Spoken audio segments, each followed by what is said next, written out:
El Ministerio Público anunció que pedirá la nulidad del juicio a Luciano Pitronello, condenado a una pena de 6 años de libertad vigilada por infracción a la Ley de Control de Armas, entre otros cargos, pero que fue absuelto de los delitos de terrorismo incluidos en la acusación de la Fiscalía. Este fallo ha provocado duras críticas en el gobierno. El ministro de Justicia declaró hoy que colocar bombas sí es terrorismo y no descartó eventuales cambios a la ley que regula esa materia y que ya fue modificada en 2010. Queremos conversar sobre este tema y para eso nos acompaña esta noche la abogada y ex defensora nacional Paula Vial. Paula, gracias por acompañarnos esta noche aquí en CNN Chile. No, gracias a ustedes por invitarme. Paula, lo primero es preguntarle en su calidad de abogada y por supuesto desde su experiencia en la Defensoría Pública. ¿Qué representa para usted este caso? El caso Pitronello ha generado un tremendo debate y partamos primero por la sentencia de 6 años con libertad vigilada. Bueno, yo creo que ha habido mucho debate precisamente porque es una materia que se ha debatido mucho en cuanto a la trascendencia que pueda tener en términos políticos también, cómo se vaya a resolver casos de instalación de bombas o similares, ¿cierto? Y creo que parte de lo que ha ocurrido y de la forma en que se ha malinterpretado la decisión del tribunal tiene que ver precisamente con esto, ¿no? Con que se ha vinculado un hecho particular específico, que era el que se investigaba en el caso de Pitronello, ¿no es cierto?, con otros hechos de atentados con bombas incendiarias, ¿no es cierto?, respecto de los cuales no se estableció ninguna vinculación entre lo de Pitronello y estos otros, ¿no es cierto?, y por lo tanto en conjunto podrían efectivamente dar la impresión de que se trata de una organización terrorista, pero en los hechos, como digo, esto no ha sido probado, ni siquiera intentado de probar por el Ministerio Público. Por lo tanto, la vinculación es una vinculación que hoy no es más que un supuesto que hace valer el Ministerio Público, pero que, como digo, no prueba. Paula, a mí me gustaría de todas maneras mostrarle o leer particularmente lo que contiene la ley antiterrorista, la ley 18.314, que establece que se entiende por terrorista los delitos de homicidio, lesiones, secuestro, etcétera, encierro, detención, retención, en fin, envío de efectos explosivos, incendios, estragos, y dice que el delito se cometa con la finalidad de producir en la población o en una parte de ella el temor justificado de ser víctima de este tipo de delitos. También dice colocar, lanzar o disparar bombas o artefactos explosivos o incendiarios de cualquier tipo. De esto se está basando, y en esto se está basando el gobierno y también el Ministerio Público para señalar que el solo hecho de colocar una bomba ya podemos hablar de que estamos frente a un delito terrorista. ¿Qué pasa ahí? ¿Es un tema de interpretación, finalmente? Sí, ese es un error, efectivamente, esa posición. No cualquier hecho, no cualquier colocación de bomba puede ser considerada terrorista. De hecho, por eso precisamente la ley antiterrorista establece una distinción y un elemento que diferencia un delito común de un delito terrorista. Y ese es un elemento subjetivo, efectivamente, como se ha discutido en estos días, ¿no es cierto?, pero que no más, sino que la finalidad esta de la que tú hacías mención, ¿no es cierto?, de generar, de causar, provocar este temor fundado, justificado en la población de ser víctima de un delito de similar especie. Es decir, lo que se pretende es que un delito común adquiere la categoría de delito terrorista en la medida que pueda probarse y que sea efectivo que se cometió con la finalidad de provocar ese temor en la población. Pero también que puede ocasionar eventualmente daño. O sea, si pensamos, y aquí atendamos a lo que dice el ministro del Interior, Rodrigo Ginspeter. El ministro del Interior dijo hoy día, si el solo hecho de que Luciano Pitronello terminó siendo mutilado por esta bomba, ya por sí mismo habla ese hecho de que ese artefacto estaba en condiciones de producir daño en una persona. Sí, es que nadie discute que la colocación del artefacto explosivo, ¿no es cierto?, haya sido tal. De hecho, un elemento importante para efectos de la opinión pública, ¿no es cierto?, es que en este caso no hay impunidad. Pitronello fue sancionado por los delitos que habría cometido. En consecuencia, el problema acá no es si él recibió o no una sanción, sino que el gobierno quiere que esa sanción sea en el marco de la ley antiterrorista y sea considerada esa acción como un delito terrorista. Claro, porque la ve como algo ejemplificador finalmente. Exacto, pero para ello es necesario que efectivamente exista esa finalidad y que además aquella finalidad sea aprobada. Ninguna de ambas cosas existió en este juicio, ¿no es cierto? Ni el Ministerio Público, ni los querellantes, como por ejemplo el Ministerio del Interior, fueron capaces de probar que efectivamente el hecho en sí mismo se había cometido con esa finalidad y por lo tanto adquiría el carácter de delito terrorista, ni tampoco fue invocado en esa calidad. Es decir, es un hecho que constituye un delito común y por lo tanto es importante entender que no cualquier bombazo es suficiente para ser considerado un delito terrorista. De lo contrario, no tendría ningún sentido que ese hecho se califique como un delito común en determinadas circunstancias y en otras como delito terrorista, porque de lo contrario siempre sería un delito terrorista, lo que no ocurre en nuestra legislación. Paula, por lo mismo, porque lo que usted está diciendo efectivamente es correcto, es decir, va a depender de una serie de otras circunstancias para que ese hecho puntual de la colocación de artefacto explosivo sea considerado delito terrorista, es que parlamentarios de Renovación Nacional están pidiendo una reformulación o un cambio definitivo para que cualquier colocación de artefacto explosivo sea de suyo un acto terrorista. ¿Qué le parece a usted? Yo creo que también es otro nuevo error.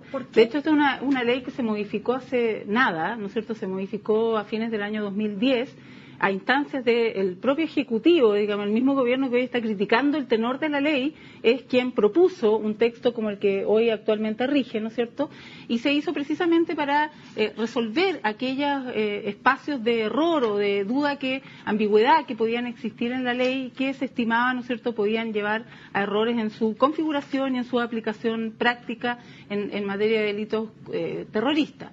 Por lo tanto, ante un fallo particular, ¿no es cierto?, que no es del tenor, no es en el sentido en que el gobierno esperaría que se dicte, o la alianza en el caso de los parlamentarios de aquella, ¿no es cierto?, es evidentemente una razón más que insuficiente para pedir una modificación de una ley que, como digo, fue modificada también a instancias de ellos. Es decir, la ley rige de manera genérica, la ley se dicta de manera genérica y no puede ni debe ser modificada a instancias de un caso particular. Es la peor técnica legislativa que pueda existir. Paula, sin embargo, el fiscal Raúl Guzmán, fiscal jefe metropolitano sur, ha dicho que la ley antiterrorista o el delito terrorista, mejor dicho, es un delito que evoluciona en el tiempo y que por lo mismo merece modificaciones, merece cambios. Absolutamente. Yo creo que cualquier norma, ¿no es cierto?, tiene que estar sujeta a las variaciones que la cultura, la sociedad va sufriendo, y de hecho ocurre así.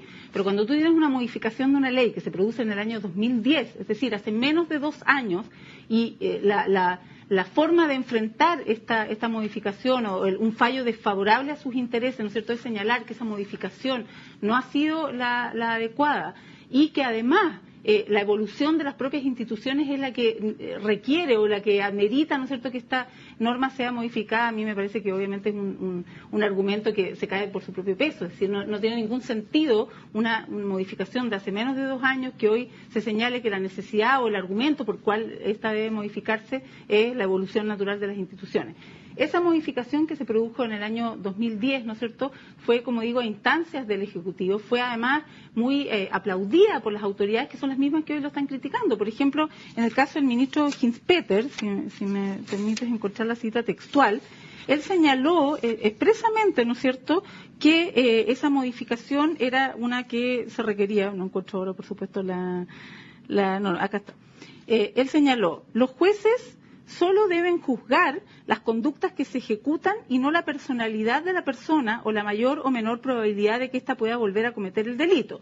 Y hoy él señala que justamente la personalidad, digamos, la forma de desarrollarse o digamos, las características que tiene Petronelo son las que justificarían el que él deba ser considerado parte de una organización y, por lo tanto, que tenga su delito un carácter terrorista. Él dice, él es anarquista y, por lo tanto, en esa calidad, ¿no es cierto?, es que efectivamente él debe ser considerado terrorista. Y luego el ministro Bulnes, que hoy ya no es ministro de Justicia, ¿no es cierto?, pero también señalaba en esa ocasión que por un lado se mantiene la legislación terrorista, decía, aspecto que resulta clave, y por otro se establecen los estándares necesarios para asegurar la convicción de que quienes resulten sancionados sean los que de verdad buscan una finalidad terrorista y no quienes cometen un acto esporádico o eventual ejecutado sin ese dolo, que es exactamente lo que ha ocurrido en este caso. Es un acto aislado, ¿no es cierto?, que no, como dije al inicio, no está vinculado a ninguno de los otros atentados que el gobierno, en fin, y el Ministerio Público intentan relacionar, y que por lo tanto no tiene el carácter necesario, no ha sido probada esa finalidad imprescindible para estimar que ese delito común adquiere el carácter de delito terrorista. Paula, para el ciudadano común, de todas maneras, entendiendo que aquí hay una serie de disquisiciones jurídicas, pero para el ciudadano común resulta muy difícil, de todas maneras, entender este fallo, toda vez que, por ejemplo, uno ve que dos comuneros mapuches fueron condenados a 10 años por homicidio frustrado, en circunstancias que Luciano Pitronello, por la colocación de un artefacto explosivo que le genera graves daños a él, ojo, o sea, que hay un hecho concreto, él resultó mutilado, o sea, el artefacto no era inocuo, o sea, resultó efectivamente muy dañino. Y se lo condena a 6 años con libertad vigilada. ¿Cómo se logra comprender esto? ¿Cómo? Mira, yo creo que sí es posible afirmar que hay un doble estándar, pero que desafortunadamente es un doble estándar que, a mi modo de ver, ¿no es cierto?, incorrecto en el caso de la forma en que se ajusticia, ¿no es cierto?, a la comunidad mapuche. El rasero con el que se mide, ¿no es cierto?, a miembros de las comunidades mapuches que tienen reivindicaciones que desde todo punto de vista son legítimas, que responden a intereses históricos, en fin, ¿no es cierto?, a una lógica comunitaria que nosotros muchas veces no comprendemos ni desde luego absorbemos, es uno mucho más grave que el que se aplica a lo mejor en un hecho que ocurre en Santiago, ¿no es cierto?, que tiene otra connotación, que tiene otros intereses políticos. Yo creo que si bien me parece que es adecuado o correcto lo que se ha resuelto en el caso de Pitronello, comparto la opinión del voto de mayoría en el fallo, ¿no es cierto? Sí creo que en muchos casos ha sido particularmente grave la forma en que se han resuelto conflictos que han ocurrido en la zona mapuche, como por ejemplo en este caso, ¿no es cierto?, en donde se ha sancionado a 2 comuneros a una pena, como tú dices, de 10 años por un homicidio que se ha entendido fallido, ¿no es cierto?, pero que también incluso en esas circunstancias sería necesario analizar. Hay un fallo de la justicia que habrá que revisarse, me imagino que hay allí instancias todavía para resolver, pero evidentemente hay un desequilibrio que estoy contigo, llama la atención, ¿no es cierto? Creo que donde debiera revisarse con mayor esmero es probablemente allá, pero las instancias judiciales existen, ¿no es cierto?, y por eso es que en uno y otro caso la oportunidad de revisar ese fallo por vía de un recurso de nulidad es la que debiera resolverse en este minuto. Y en ese sentido, y vamos a hacer una pausa, Paula, pero al regreso me gustaría preguntarle qué tan subjetiva es también la interpretación por parte de un juez de una determinada ley, como en este caso la ley antiterrorista. Vamos a la pausa y ya regresamos. Paula, se lo preguntaba antes de irnos a la pausa, ¿qué tan subjetiva es la aplicación de una ley, de una misma ley, respecto de distintos casos? Pero quiero ponerle 2 ejemplos que probablemente son delitos distintos, estoy clara, pero que ante la opinión pública resultan a lo menos llamativos. Por un lado tenemos el caso Pitronello, condenado a 6 años con libertad vigilada por la colocación de un artefacto explosivo y porque además, uno lo puede apreciar, ya lo hablábamos, le ha generado a él graves mutilaciones y por lo tanto hay quienes dicen que la sola colocación de este artefacto tenía por objetivo dañar. El caso que comentábamos hace unos instantes, comuneros mapuche, 2 comuneros mapuche condenados a 10 años de prisión por homicidio frustrado contra carabineros. Y quien disparó contra Jaime Mendoza Collillo, el comunero mapuche de 24 años, muerto hace exactamente 3 años, estamos hablando del carabinero del Gope, Patricio Jara Muñoz, se encuentra libre y en servicio activo. Entonces, entendiendo que son delitos distintos, ¿cómo se puede entender para la opinión pública, para el ciudadano común, esta disparidad? Mira, yo creo que el hecho de que sean delitos diferentes es evidentemente un primer punto insoslayable, es decir, tienen penas de base muy distintas y por lo tanto es obvio que el resultado también final sea diferente en términos de la sanción a aplicar.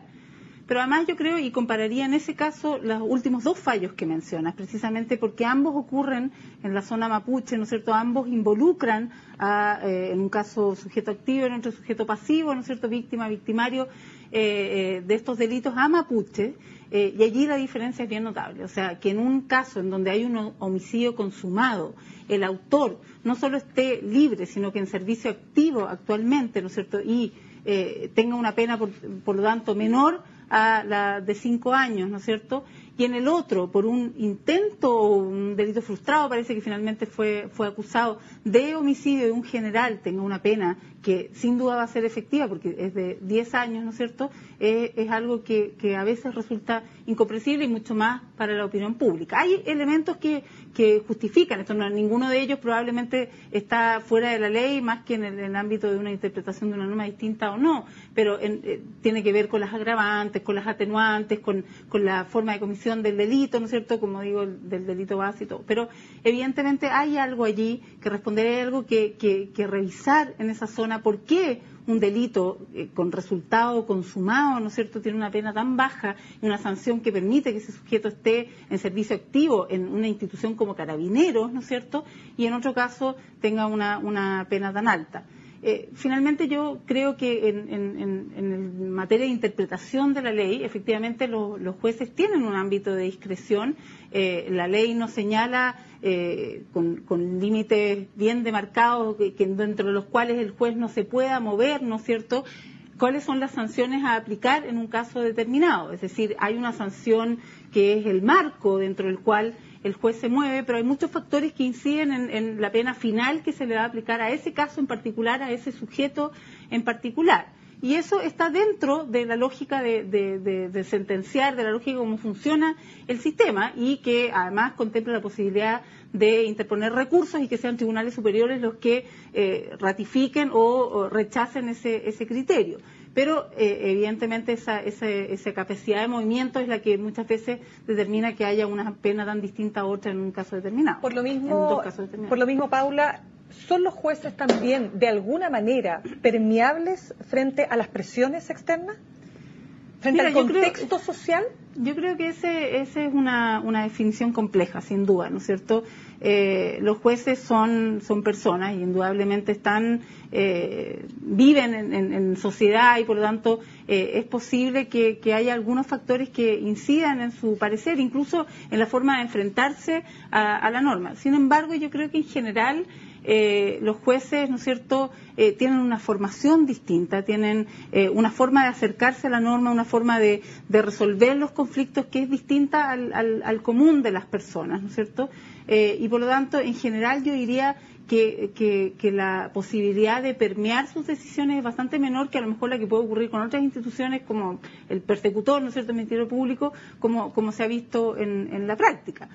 Que no sean permeables a las presiones del exterior, ¿no es cierto?, no significa que esas presiones no existan, y que yo he visto estos días con mucha sorpresa, porque la verdad es que ha sido un intento, se ha visto un intento del gobierno tan notable, ¿no es cierto?, por incidir en ese fallo, primero en el Ministerio Público en la forma de seguir adelante su investigación, y luego en la resolución del tribunal, primero previo a que se dictara, ¿no es cierto?, en presionar para que efectivamente se le condenara por un delito terrorista, y luego de ello en la crítica que se le ha hecho y en la presión que eso significa para los tribunales superiores respecto a lo que se ha resuelto. Por eso le pregunto, nosotros hemos visto y hemos sido, testigos de cómo en el último tiempo los ministros se han involucrado directamente y sin ningún problema, digamos. Es más, ellos lo han hasta de alguna manera, no sé si decir justificado, pero no hay un conflicto ahí de parte de la autoridad gubernamental y de los ministros del gabinete del presidente Sebastián Piñera en cuanto a si deben o no pronunciarse respecto a los fallos. Eso está a la vista, digamos. Y en ese sentido hubo declaraciones bastante concretas en particular, la ministra del Trabajo, Evelyn Matei, señalando que ojalá los jóvenes que habían quemado estas micros el día de las manifestaciones estudiantiles no cayeran en la sala de Luciano Pitronello, porque capaz que fueran, ¿no es cierto?, hasta premiados o felicitados, creo que fue. ¿Qué alcance le ve usted a eso y qué incidencia puede tener en futuros fallos judiciales? Yo creo que es gravísimo, que es una intromisión que además no ha sido solo la ministra del Trabajo, sino que, como digo, ha sido bastante uniforme. Lo hemos visto el ministro del Interior, el ministro de Justicia que es el que se relaciona ni más ni menos con el Poder Judicial habitualmente, ¿no es cierto?, señalando, dictando el sentido y la dirección en que los tribunales deben fallar. A mí me parece que es una intromisión intolerable. Yo creo que el gobierno y sus personeros deben entender que son poderes distintos, separados, y que ninguno tiene derecho a intrometerse en los otros, porque por lo demás la forma en que se hace también es de bastante desventaja, ¿no es cierto?, porque ellos saben a priori que el Poder Judicial no va a responder a esas críticas por la presidencia que ellos deben tener, ¿no es cierto?, y esa neutralidad les impide, en el fondo, tener una opinión o responder a opiniones que da el Poder Ejecutivo. Y la forma en que el Ejecutivo se ha planteado respecto de esas resoluciones, creo yo que es una forma de entrometerse en otro poder que es absolutamente antidemocrática, que no está permitida en nuestro sistema, ¿no es cierto?, y que debiera analizarse, debiera revisarse. No es primera vez, por lo demás, ya ha habido muchas otras expresiones de aquello, ha generado esto mucha polémica, y el gobierno está advertido en consecuencia de que es una actitud que ellos no debieran desarrollar. Y sin embargo, insisten en ello, ¿no es cierto?, de una manera que a mí me parece que es, como digo, intolerable. Paula, quiero hablar con usted respecto de esta petición de nulidad de este juicio, tanto de parte del Ministerio Público como del Gobierno. Vamos a hacer una pausa y ya regresamos. Paula, un informe de Gendarmería señala que este joven, Luciano Pitronello, no está capacitado para cumplir su pena bajo la libertad vigilada. Dice, de acuerdo a un informe que le ha realizado un antropólogo especializado en el tema, dice, tiene problemas de diverso tipo, por ejemplo, baja adherencia a estructuras normativas, figuras de autoridad, tanto externas como de su medio familiar de origen, configurando una fallida internalización de normas, valores consensuales. Dice que ha vivido una historia, digamos, de un padre aparentemente ausente, una figura materna encargada de la introyección, dice, de normas, valores, mucha violencia, ya sea física, verbal, es decir, un entorno muy complejo que haría muy difícil que pudiera cumplir esta condena en libertad vigilada. ¿Qué opina usted?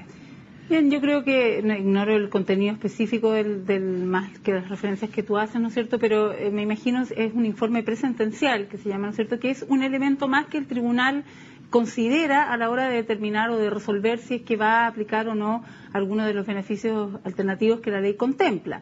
Y por lo tanto no tiene un carácter vinculante para el tribunal, y probablemente lo que en este caso ocurrió es que existían otros antecedentes, ¿no es cierto?, que llevaron al tribunal a resolver en términos de concederle el beneficio que en términos de requisitos y legalmente, ¿no es cierto?, le correspondía y por lo tanto podía serle concedido. Ahora, muy cortito para poder pasar al tema de la nulidad. ¿Qué significa cumplir una condena de libertad vigilada? Es decir, ¿va a estar con un gendarme o con un carabinero cuidándolo las 24 horas del día? Imposible. No, significa que va a estar sujeto a la vigilancia de un delegado de libertad vigilada, ¿no es cierto?, lo que supone un cierto control en relación a determinadas actividades, ciertos encuentros, en fin, pero él realiza su vida en libertad de manera normal y sin limitaciones de tipo de resguardo, ¿cierto? Ahora, vamos al tema de la nulidad que ha sido solicitada, la nulidad de este juicio por parte de las autoridades, tanto políticas como del Ministerio Público. ¿Qué significa, en definitiva, anular un juicio? ¿Ante quién se anula? Sí, el recurso de nulidad tiene una serie de causales que pueden ser aludidas, ¿no es cierto?, que pueden ser invocadas cuando se presenta.